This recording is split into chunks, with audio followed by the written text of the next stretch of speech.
Solomon's story begins with tension. King David was nearing the end of his reign, and one of his sons, Adonijah, tried to seize the throne. But God's plan was different. Through David's command and the prophet Nathan's guidance, Solomon was anointed king of Israel. His reign began with conflict, and to secure peace, he had to deal firmly with those who opposed him, including his own brother. Once established on the throne, Solomon sought something remarkable.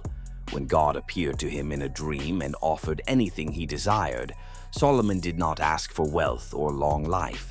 He asked for wisdom, so he could lead God's people with discernment. God granted his request and gave him not only wisdom but also riches, honor, and peace beyond any other king of his time. Solomon's wisdom became legendary. One of the most famous examples is his judgment between two women who claimed the same child. His decision revealed a depth of understanding that left Israel in awe, and people from distant lands came to hear his words.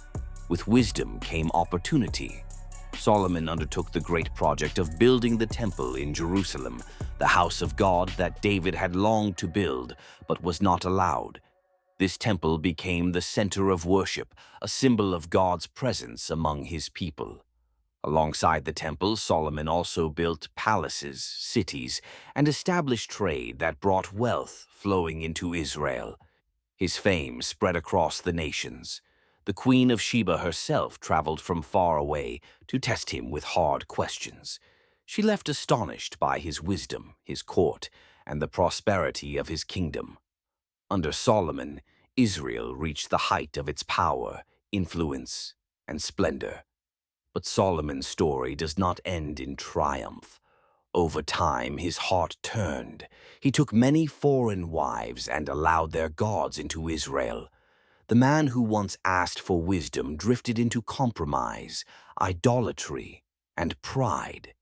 This disobedience angered God, and though the kingdom was not torn from him in his lifetime, division would follow after his death. The life of Solomon teaches us several key lessons. First, wisdom is one of the greatest gifts we can ask from God. It shapes every part of life. Second, no matter how much success, wealth, or influence we achieve, our hearts must remain faithful, because even the wisest can stumble when distracted by temptation. And third, Solomon's story reminds us that God's blessings are tied to obedience. When we drift from him, we lose the very foundation of our strength. Solomon's reign shows both the heights of God's blessing and the dangers of turning away. His story calls us to seek wisdom, remain faithful, and build lives that honor the Lord.